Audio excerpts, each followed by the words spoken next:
going to do, I'm going to read a few scriptures and give you the topic that we are going to talk about. Now, please, ma'am, please, sir, do me a favor. If you have any questions, please put them in the comment block so we can address them as we go on. So I don't want to be hanging out here an awfully long time. So Genesis 1:26 through 28. You guys probably heard me read this scripture at New Life, if you've been there for a minute, at least 100 times. At least 100 times.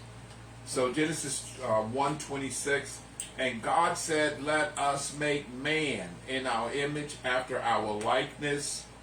Let them have dominion over the fish of the sea, over the fowls of the air, over the cattle, over all the earth, and over every creeping thing that creepeth upon the earth. So God created man in his own image.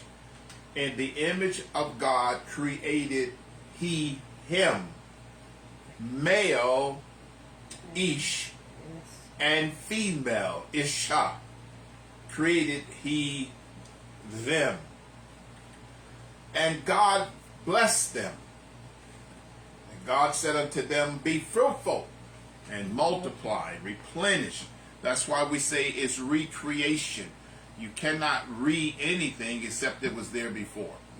Replenish the earth, subdue it, have dominion over the fish of the sea, over the fowl of the air, and over every living thing that moveth upon the earth. So this, as we know, was man's original position of prominent position, power, and authority. And that was before Adam fell. He had dominion, kingdom authority, able to rule not just in the earth beneath, but the heaven realm above. This is why we have power in both spheres, in both dominion, because of the transcending power that's in the name of Jesus. Now, Micah chapter 6, verse 8. Micah chapter 6, verse 8. He hath showed thee, O man, what is good, and what doeth the Lord require of thee? To do justly, to love mercy, and to walk humbly with thy God.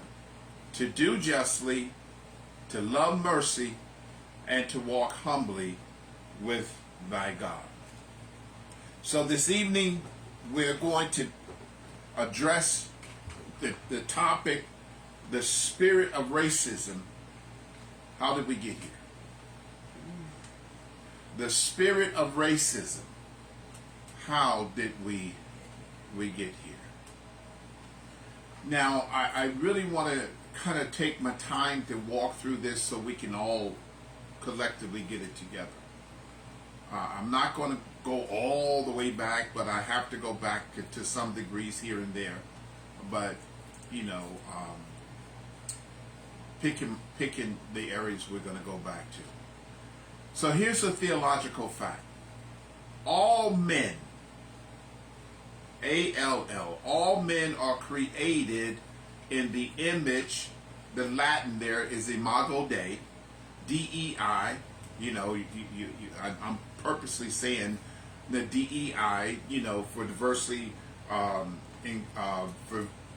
diversity, equity, and inclusion, that which was trying to be ripped out under this second administration. One of the first things they did was get rid of all the DEI. Well, God was talking about DEIs way before there was anything we even knew about it. And let me just say this, by the way.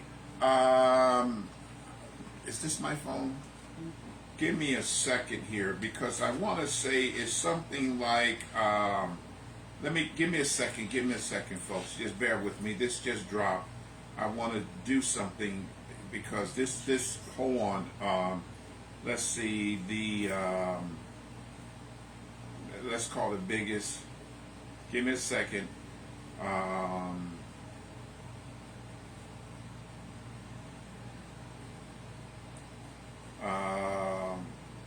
Here we go.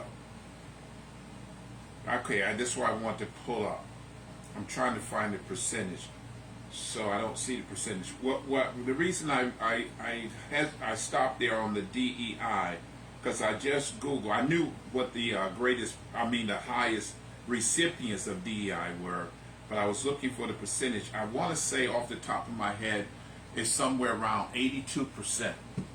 82% of white women were the recipients of DEI. And here is the let me just call it what it is, the stupidity of the whole thing. Because there are those who thought DEI just dealt with black folks. But the most recipients of DEI were white women until they stripped it and removed it. And so now women who were in middle, upper level managerial jobs, they got canned. They could be fired with no cause. And in fact, if I'm not mistaken, it was in a Walmart, one of those Walmart companies, where a woman they just walked in and walked her out, and she go, "Why am I being?" They said, "Because you was a DEI hire." So you have people that voted against their own best interests and didn't even realize it. But I don't want to go down too many rabbit holes here. So again, the number one, guess who's on the bottom, by the way? So the number one recipient was white women, and the bottom were black people. I want to say we were like 7 or 8%, maybe less. So let's keep it moving. So all men are created equal in the image and the imago Dei of God. This theological concept is both found in Judaism and Christianity, which states that all of humanity is created in the likeness and the image of God, their creator. Because of this, every person possesses inherent sacred dignity and intrinsic worth, regardless of their background, regardless of their ethnicity, regardless of their last name, regardless of their heritage. Every person inherits sacred dignity, intrinsic worth, regardless of who you are. You're made in God's image and in God's likeness. Please keep that in mind as we go through this dealing with racism.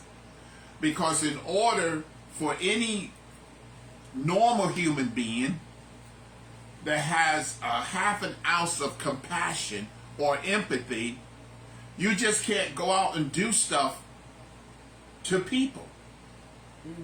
You have to denigrate them, make them less than, in order to do whatever it is you want to do. So just keep that in mind. Let's keep it moving. So throughout history, scholars on different platforms, like the St. Andrew Encyclopedia of Theology, have broken down the Imago Dei into three primary perspectives. Number one, substantive. This view states that bearing God's image means humans possess specific godlike qualities such as reasoning, intellect, moral compass, spiritual intuitiveness, spirit, soul, and body, a conscience, which is the inner voice of the Holy Spirit, so forth. Secondly, relational. This belief states because we are in God's image, we are created to exist in loving relationship both with God and with each other. But you cannot be in a relationship with something that you dehumanizes, something that you denigrate. I mean, we did not kill Japanese, we killed Japs.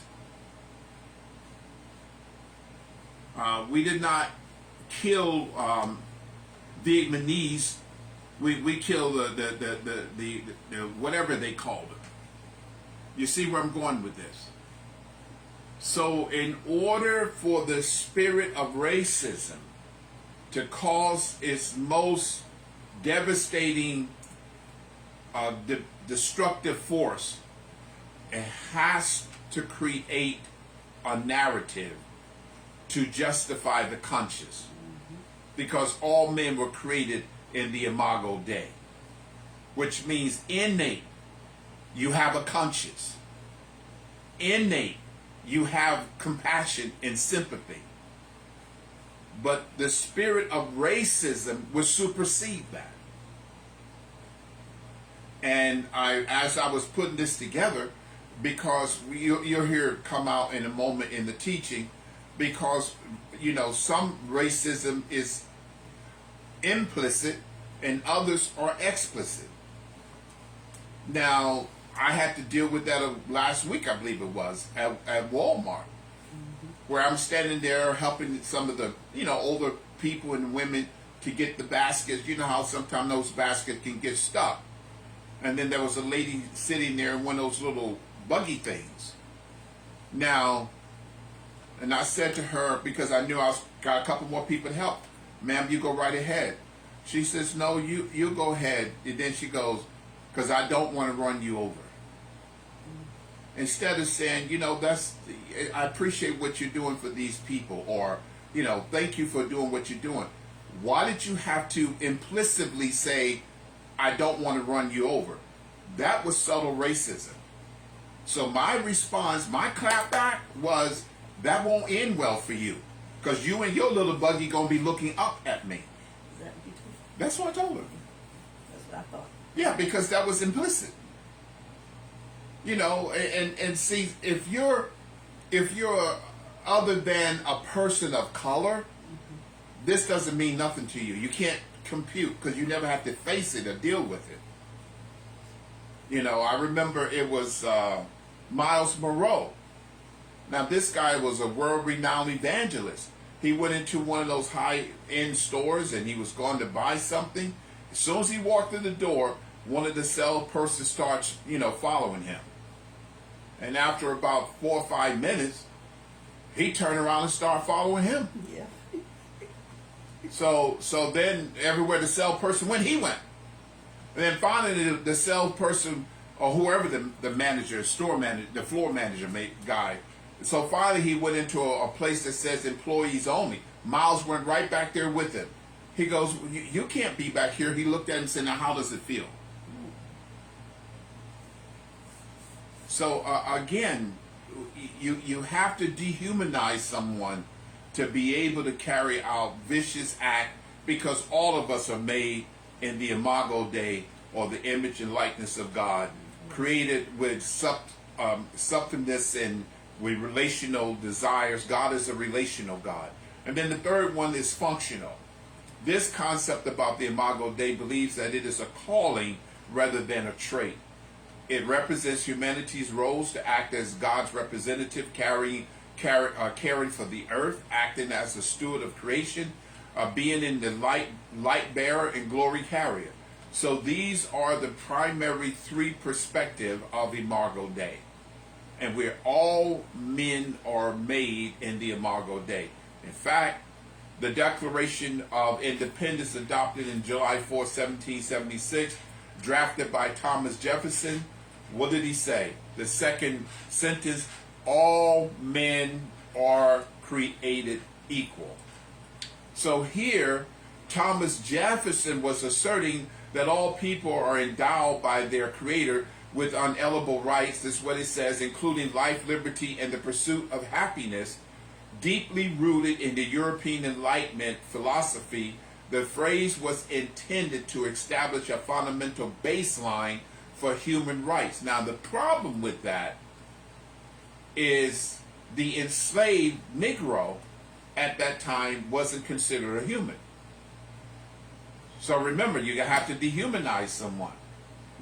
The first slaves, this is not American, the beginning of America's slavery, but the first slaves of the African American was in, I believe it was August of 1619. So that was the first slave that ended up what we call Hampton, Virginia today. So the concept of all men has evolved significantly, because if you look at a record book of the African American slaves that came over here on the slave ship, not on the Mayflower, but on the slave ships, they kept a log. You know, they would name them, brand them, and name them, but they kept a log of who they were. And if you go back in history, you get to a point where their name disappeared.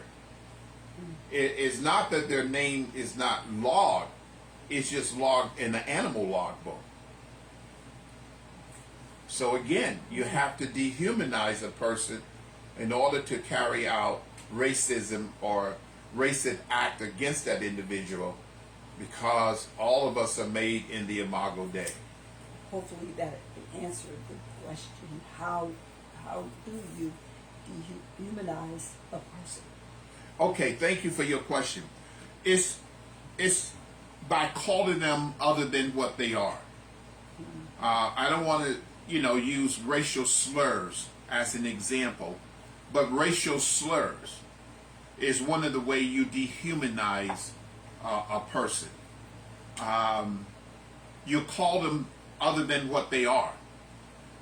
So in order for me to commit hideous acts, racial hideous act towards somebody, anyone, they have to be in my perspective other than a human. Well, let me do this, because we're going to go there not for any other reason but to shine some light on this stuff. Let me go there. They're scums. You know who says that, right? The bottom of the barrel. They're wasteful people. Yeah, those people. Those people. You people. Yeah, you people. So in the minds they're less than humans. They're less than humans. Let me just say this. Because some people I don't know how they're gonna handle when you get to heaven. You see a black Jesus. I'm not sure what you're gonna do. Look for the elevator. Hey, is there a way out of here? You might think it's not him. Yeah. Well, and it's so ironic that Jesus is a Jew, but most of the racial slurs and epithets are against Jewish people. Jesus was a Jew. How do you harmonize that mindset? So there was and still is a stark contrast and contradiction when it comes down to marginalized groups. Why? Jefferson owned slaves. If I'm not mistaken, you guys can always look this up, because I'm talking, just off of ancient memory here in some cases. I believe Jefferson had about 300 slaves. So when they were talking about all men created equal, he really wasn't talking about slaves. Now, let's revisit Michael. What Kelly said, Trump. I'll pray for you, son. I'm going to pray for you, sir. Micah, let's go back to Micah 6 and 8. He has showed thee, O man, what is good, and what doeth the Lord require thee, but to do justly, to love mercy, to walk humbly with thy God. To do justly is the invert or the opposite of injustice. Let me say that again. To do justly is the invert or opposite of injustice. Injustice is the violation of rights or the right of another person. Total violation. The condition of being unfair, lacking justice or action that is unfair. Like the Unfair Housing Act. That's why they came out with HUD and other different programs, because it was unfair. And things of that nature. Unfair labor laws. A person can come into the office, more than qualified for the job, and someone come in, can't hardly spell their name, and they get the job over you? This happens all the time. This happens all the time. You know, I was born in Alabama, so I don't need no read no book. I lived it. I lived it. I lived when we were walking down the sidewalk, and if it's a non-person of color was coming towards you, you had to step off. I don't care if it's a puddle of water there. You had to step off of the sidewalk. I saw the color-only signs. And guess what?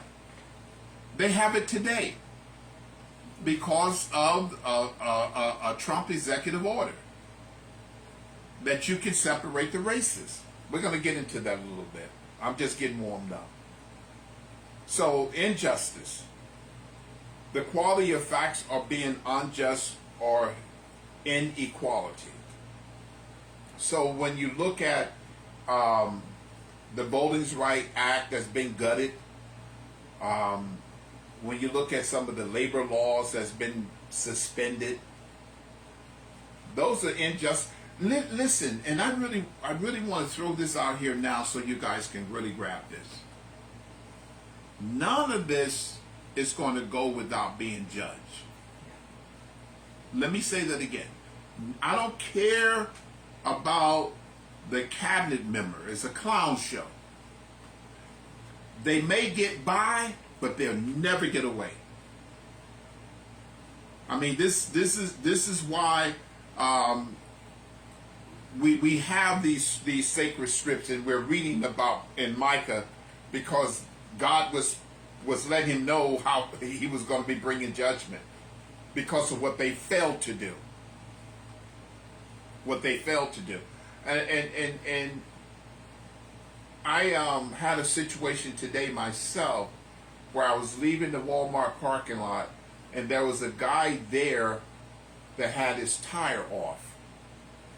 Now, part of me wanted to stop, because I could have taken his tire to our people and had them do whatever they need to do to fix it. But here's the reason, though, that I didn't stop. Because my back seat wasn't clean. And he was there with a few people. I mean, if my car was clean now, I probably would have stopped.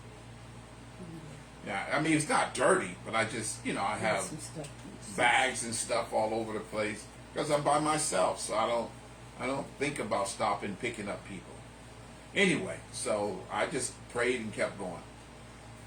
So justice now, not like injustice, but justice in the Hebrew is from the Hebrew word mispah,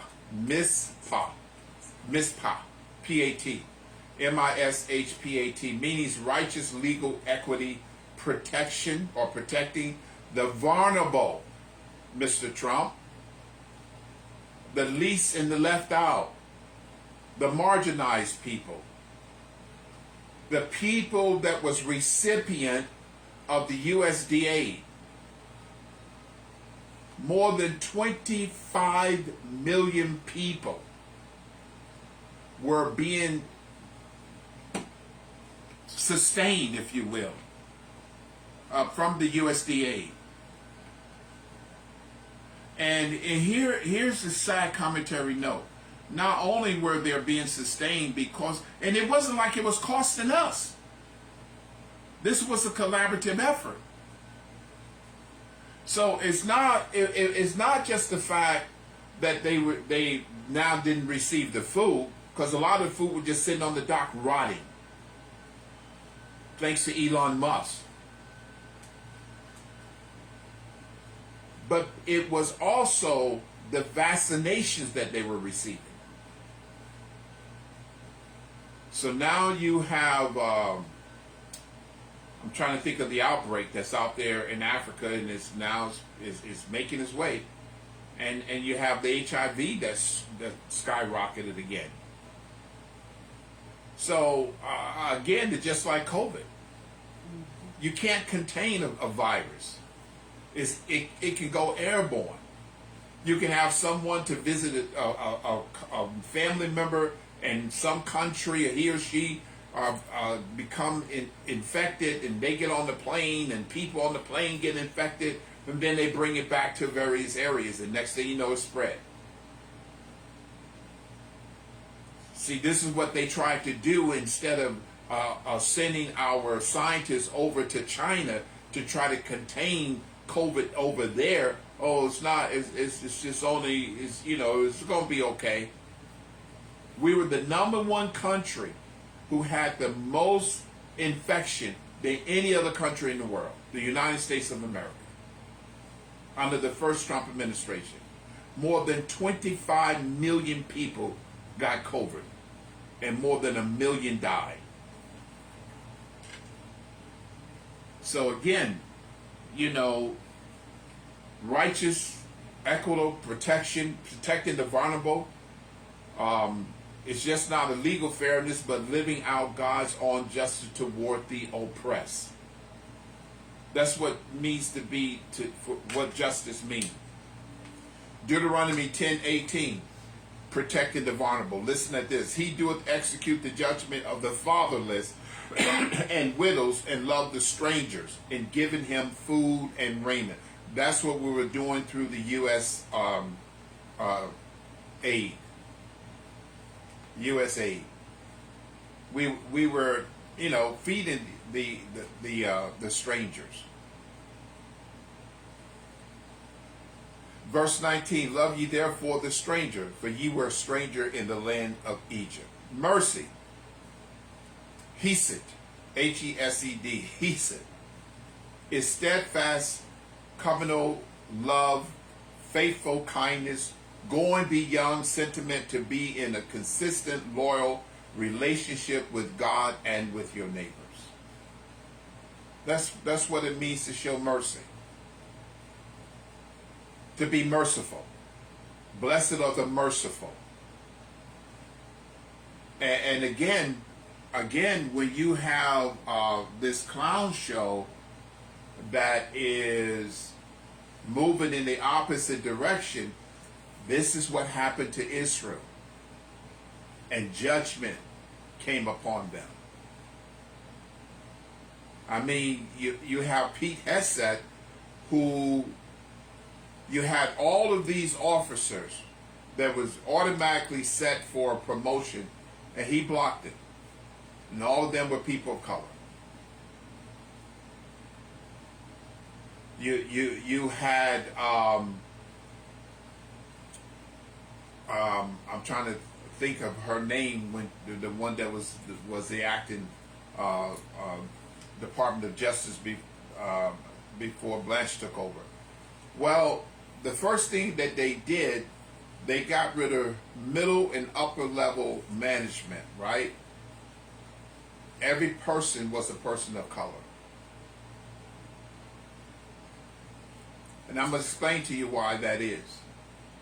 We're going to get there. So this is what Ruth 2:15 says. And when she was risen up to glean, Boaz commanded his young men, saying, let her glean even among the sheaves, and reproach her not. Let fall also some of the handful of purpose for her, and leave them, that she may glean them, and rebuke her not. So she gleaned in the field until evening, and beat out that she had gleaned, and it was about an ephah of barley. And she took it up and went into the city, and her mother-in-law saw that what she had gleaned.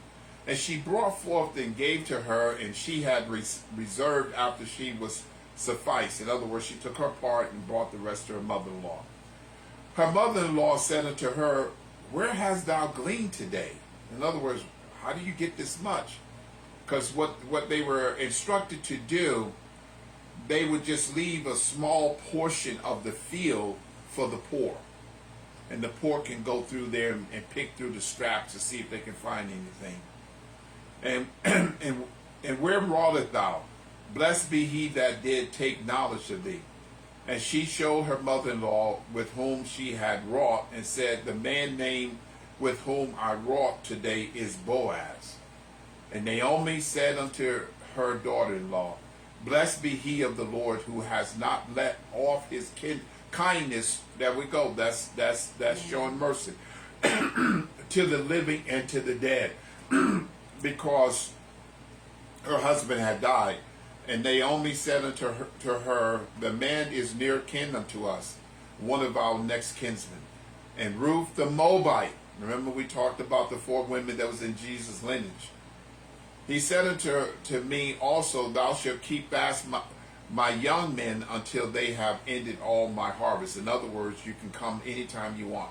Naomi said unto Ruth, her daughter-in-law, it is good, my daughter, that thou go out with his maiden, that they meet thee not in an other field. In other words, it's good that you're there, you're being protected. So she kept fast by the maiden of Boaz, to glean unto the end a barley harvest, of wheat harvest, and dwelt with her mother-in-law, because Ruth said, where you go, I go. My God, your God would be my God, your people would be my people. So humility, hasneth leak. Hasnea, hasnea leak. Walk humbly, meaning living in continual reverence and alignment with God's authority. Rejecting pride, self-reliance. Let me say that again. Continual reverence and alignment with God's authority. Rejecting pride and self-reliance. James 4:6, but he gave more grace. Wherefore he said, God resisted the proud and give grace unto the humble. And verse 10 says, humble yourself in the sight of the Lord, and he shall lift you up. So how did we get here? How did we get here? So this is an FYI. Donald John Trump, he is not the cause, he is the symptom. Let me say that again. Trump is not the cause. This has been a plan in motion for almost 4 decades. It came to light in Project 2025.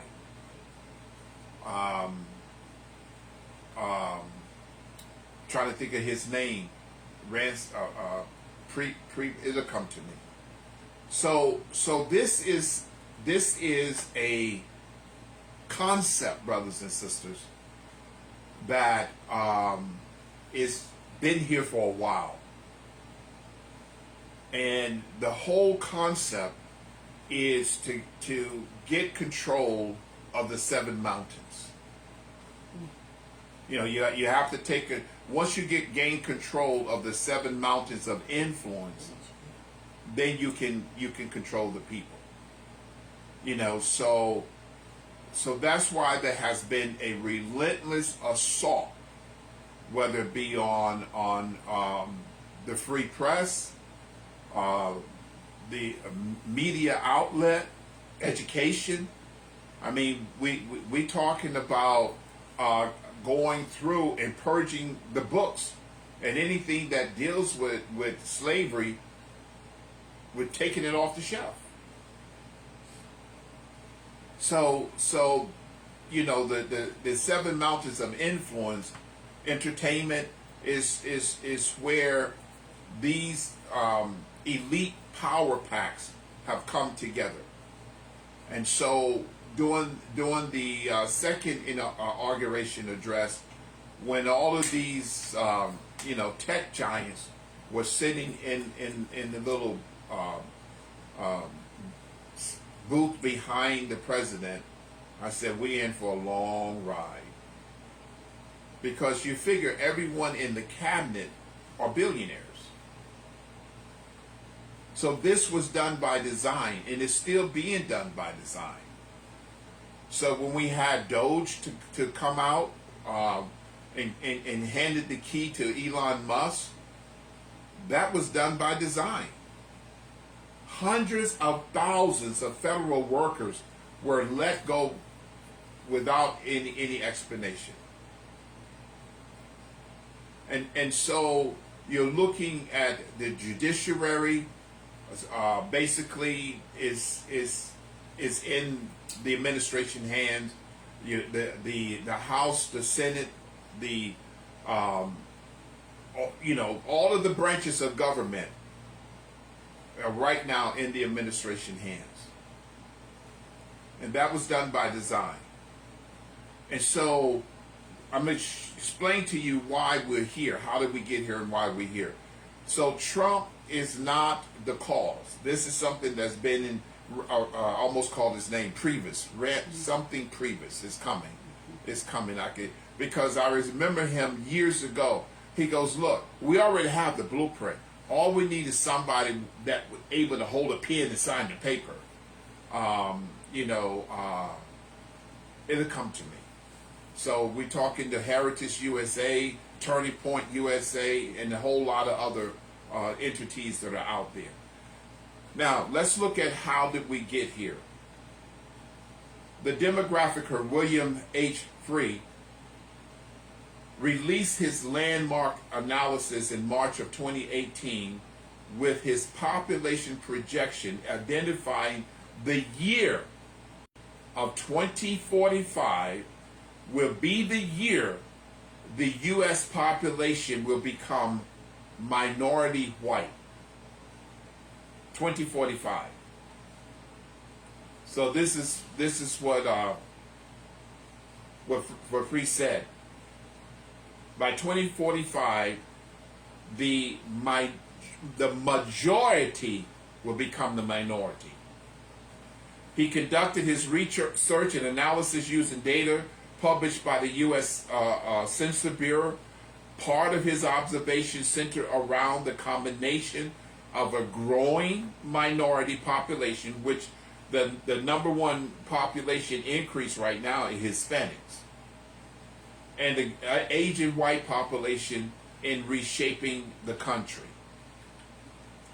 This report, intended or not, caused a tidal wave across America from coast to coast. But guess what? Trump leaned in.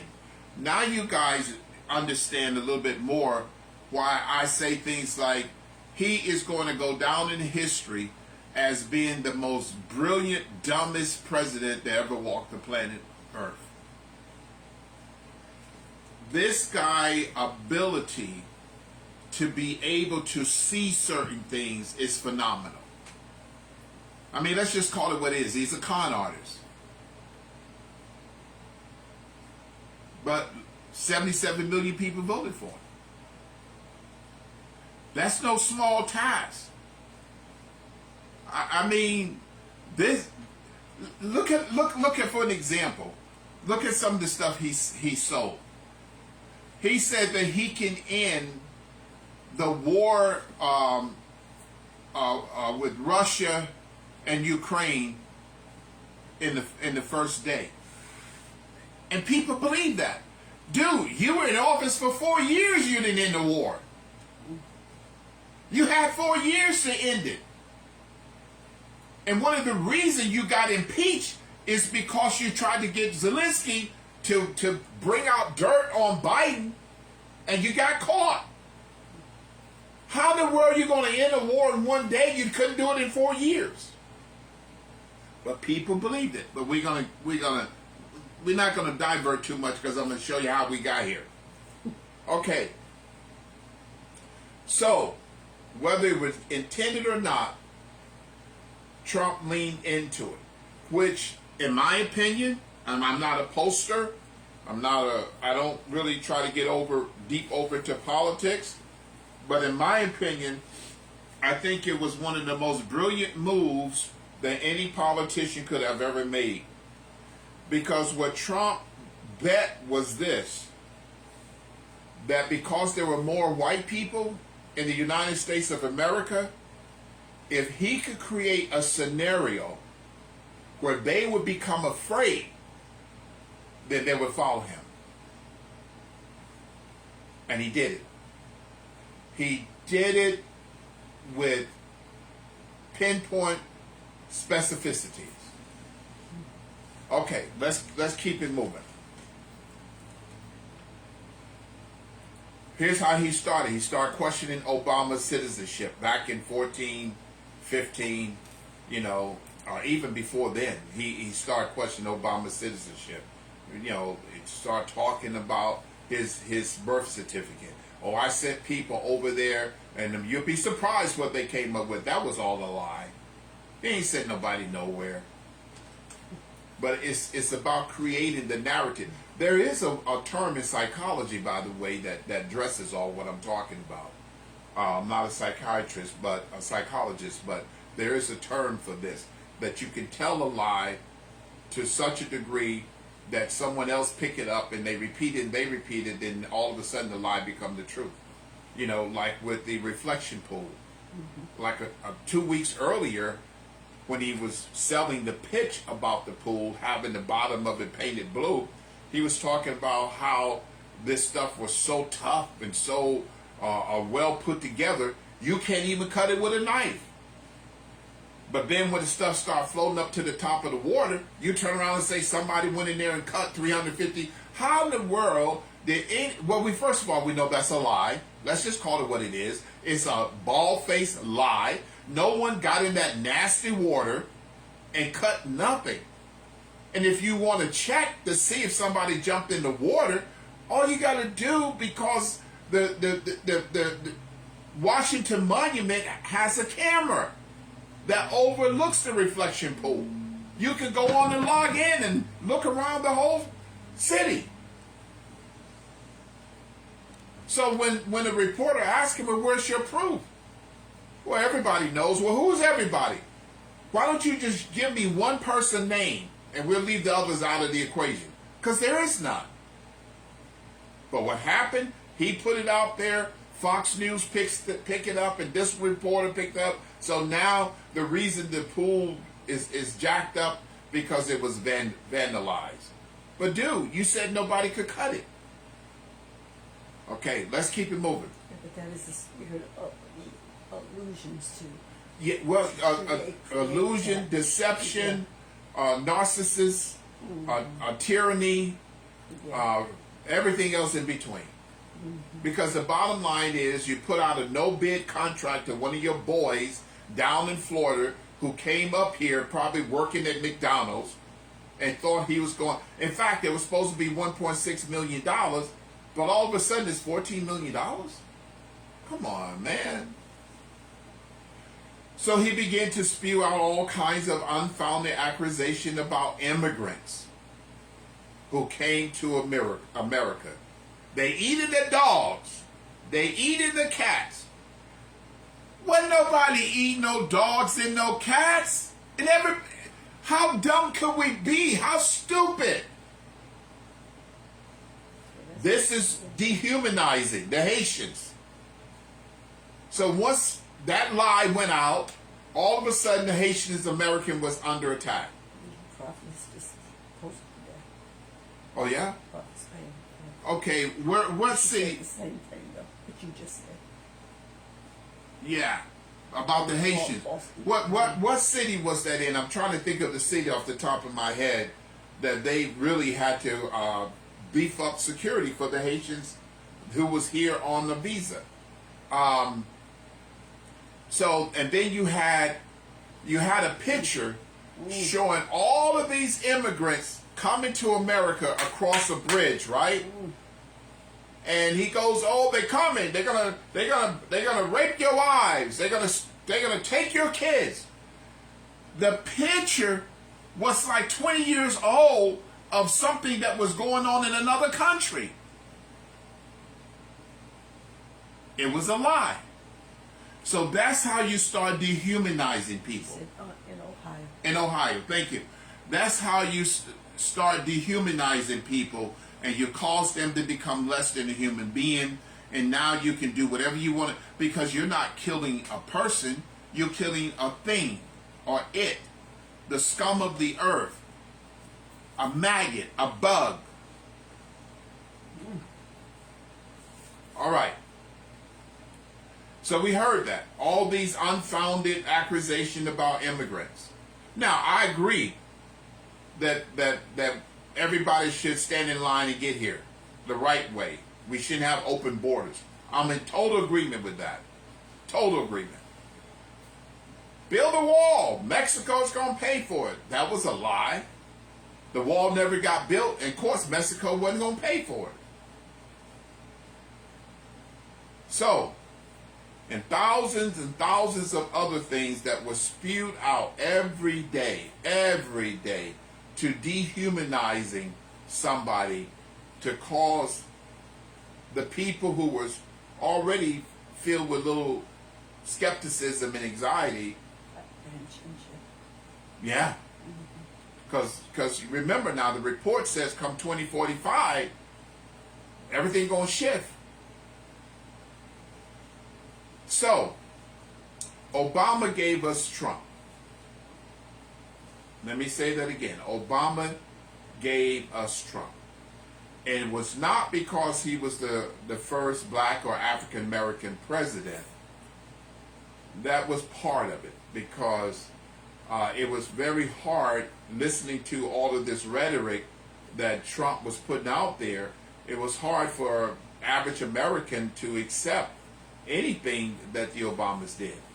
But the Obama gave us Trump, not again because he was the first black American president, but because of his same-sex marriage that he openly spoke about May the 12th when he was doing an interview with ABC News. Then later on, if I'm not mistaken, you can look it up, I believe he signed the papers right in the Oval Office. So he became the first sitting president to endorse marriage equality. For many religious institutions, this was a bridge too far. And again, Trump leaned in. There goes his genius. He leaned in to the evangelicals. So in order to do that, he had to appeal to them. So say whatever you want to say about this guy. I'm telling you, he's laughing all the way to the bank. He's laughing at all of us. He's getting over on the whole country. So in order for him to have a snowball chance in July heat, I know y'all thought I was going to say something else, he had to bring the evangelicals to his side, because there was so much dirt out there on him. You know, you figure he cheated on his first wife with his second wife. He cheated on his second wife with his third wife. He cheated on his third wife with a porn star. Can't make this stuff up. The Access Hollywood tape, all of this stuff is out there. But he was able to hold up a Bible, to get a few religious leaders to pray with him in the Oval Office,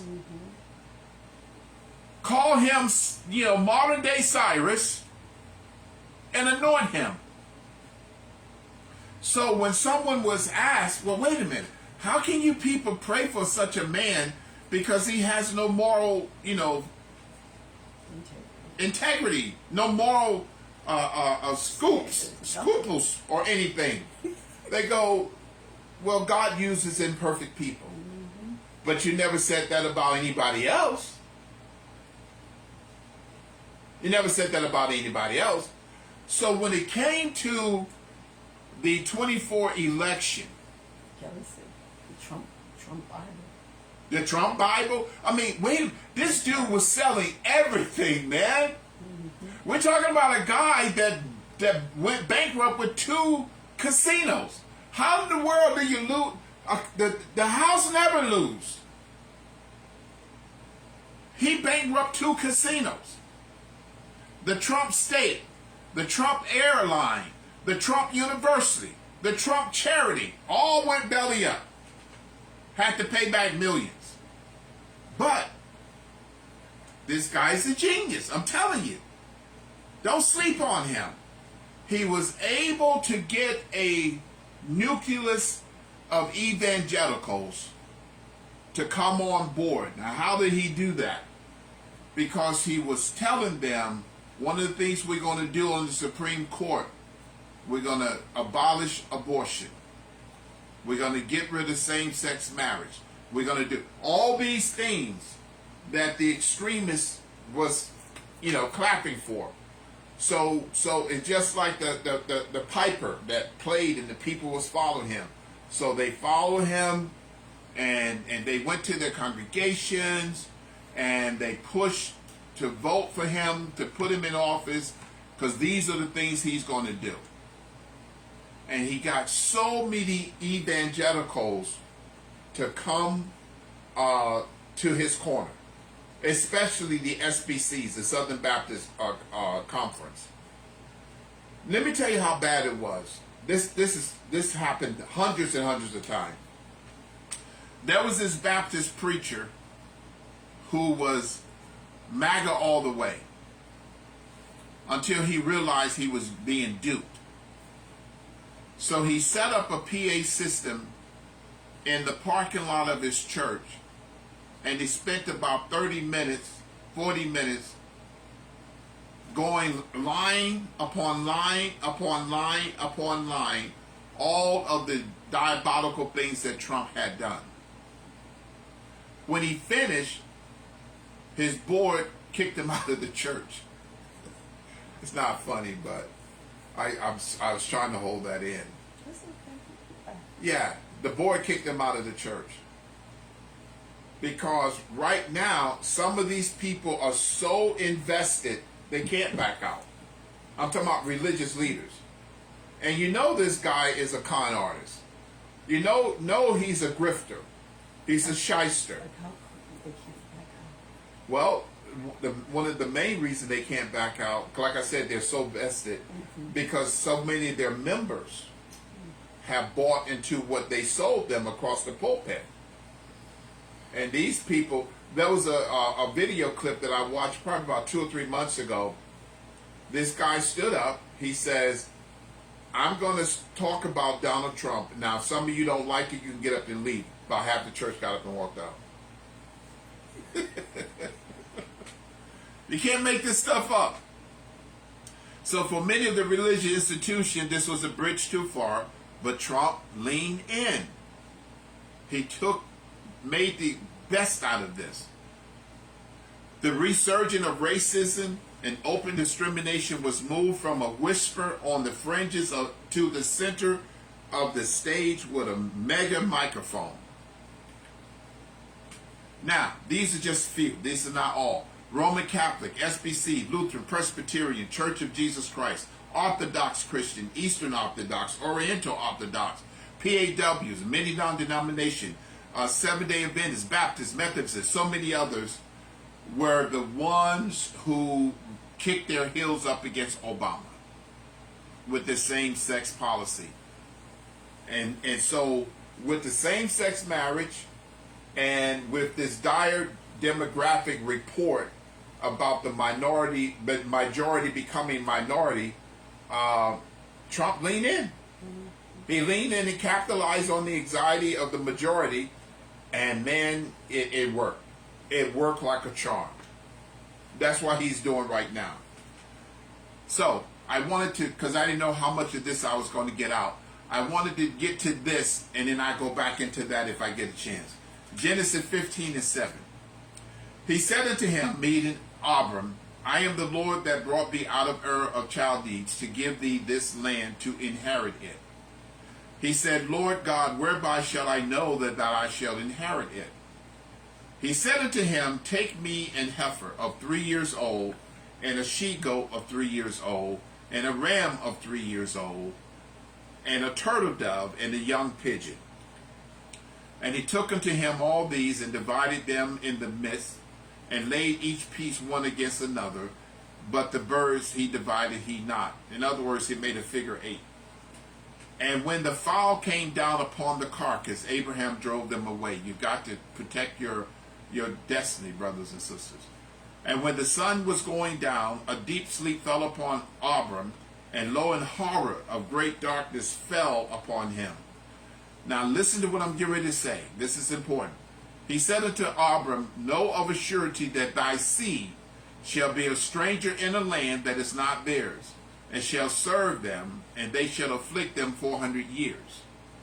Also that nation whom they shall serve will I judge, and afterward shall they come out with great substance. and thou shalt go to thy father in peace, and thou shalt be buried in a good old age. Now, let me read Genesis 46, verse 26. Genesis 46:26. All the souls that came with Jacob into Egypt, this is now Jacob getting ready to move down into Egypt because of the famine, which came out of his loin, besides Jacob's sons and wives, all the souls were 66. In other words, 66. And the sons of Joseph, which was born in Egypt, were 2 souls. And all the souls of the house of Jacob, which came into Egypt, was 70 or 70, including Joseph, his wife, and his 2 sons. He sent Judah before him unto Joseph to direct his face unto Goshen. Remember, Judah went to direct the father to Goshen. They came into the land of Goshen. Joseph made ready his chariot and went up to meet Israel, his father, to Goshen, and presented him unto him. And he fell on his neck and wept on his neck a good while. They just stood there and cried till there was no more tears. And Israel said unto Joseph, now let me die, since I have seen thy face, because thou art yet alive. And Joseph said unto his brethren and unto his father's house, I will go up and show Pharaoh, and say unto him, my brethren, my father's house, which were in the land of Canaan, are come unto me. And the men are shepherds.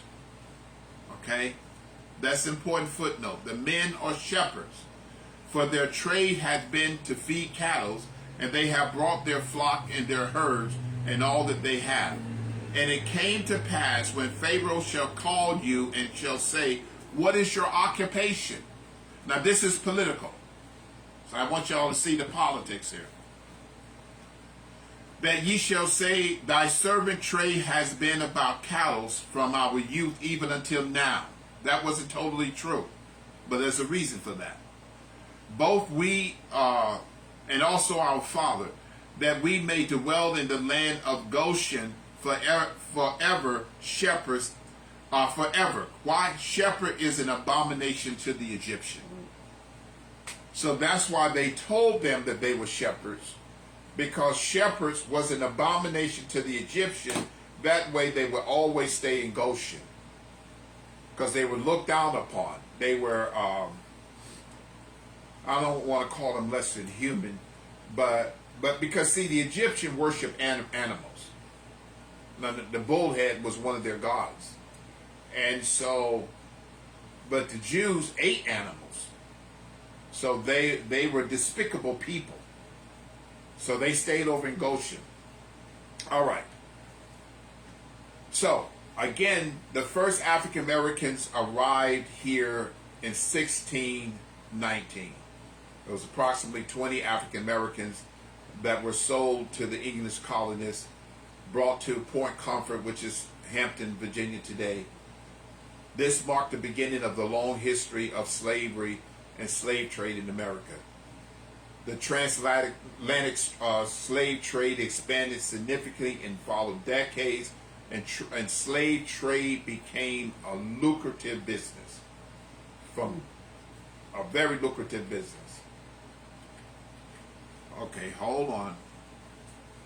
Okay, now let me give you, this is what I wanted to do before we ran out of time. In Isaiah and Ezekiel, I want to question mark Hosea. There's about 4 or 5 places where God says, Deuteronomy, where God says that you guys were going to be scattered, meaning his people.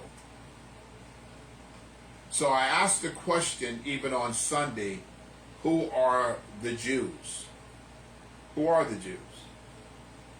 Because Bibi Netanyahu is, you know, he comes from a Jewish colony, but he's European German.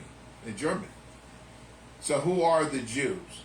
Well, the Jews were scattered, and they came back up, rebranded or renamed. So let me quickly go through these names. so you'll understand who the Jews are today. Reuben. The Seminole tribe consists of Native American people who originally came into Florida in the 18th century from various creeds and indigenous groups. So that's Reuben, the Seminole tribe that came into Florida.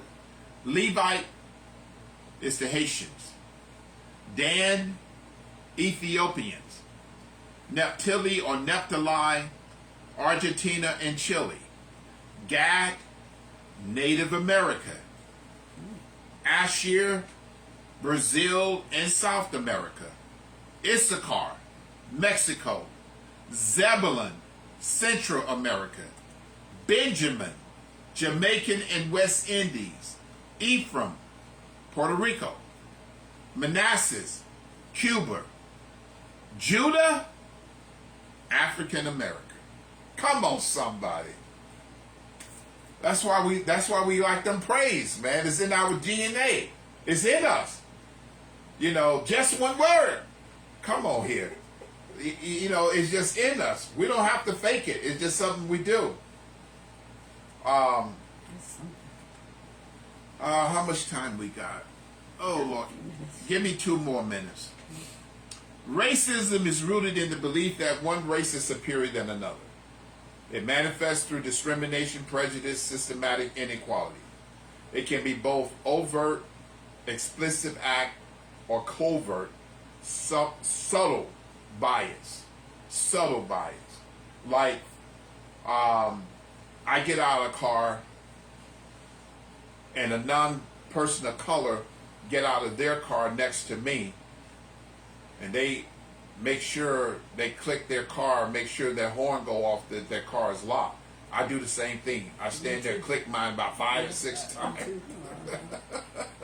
I click mine about 5 or 6 times. You know, that's that subtle bias. That's very subtle. You know, again, if you're not a non-person of color, this don't mean nothing to you because you probably never experienced it. I give you another one. I have a few pet peeves. I don't have a lot, but I got some. Here's another one. You go into a restaurant and they walk you all the way in the back. I stand there and let them walk. And they just walking and talking, and they turn around and then they'll come back. And I'm still standing there. And sometimes I tell them that you're not going to go after, so yeah, get us another seat. Yeah, I mean, I just stand there. So they come back and they got that little cheapest smile on their face. I said, look at all these tables you just passed. What's wrong with these tables? That is subtle bias. Yeah, you have to check it in wisdom. You have to check it. I don't. No, you're not doing that. Let me give you another one. You get to a 4-way stop, right? In theory, the person to your right goes first. So you let that cycle happen. Now it's your turn to go. If someone want to pull out in front of you, I pull right out. Dare you, the dog dare you to hit me. Yeah, I think. That's that subtle bias. Yeah. I mean, I could go on and on, but I won't.